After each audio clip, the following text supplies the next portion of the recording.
Magandang araw. Ayan, kami po ay naglalakad ng aking anak para ihatid ko po siya sa kapilya.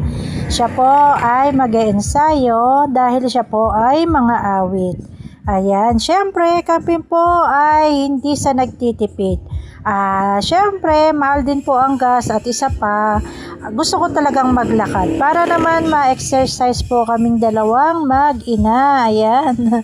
Diba, ayan po tinuturo niya yung kanyang buhok dahil nakaponi siya. Kailangan ganyan ang pusod pag po sila ay tutupad. Ayan, or kaya ay mag-iensayo.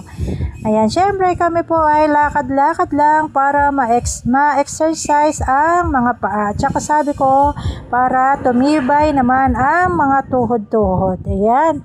At syempre, iba po talaga yung naglalakad para naman naaarawan tayo, nakakalanghap tayo ng sariwang hangin, at saka mas magaan sa katawan. O, diba mga lalabs? Ayan, syempre, konting lakad pa at malapit na po kami sa kapilya.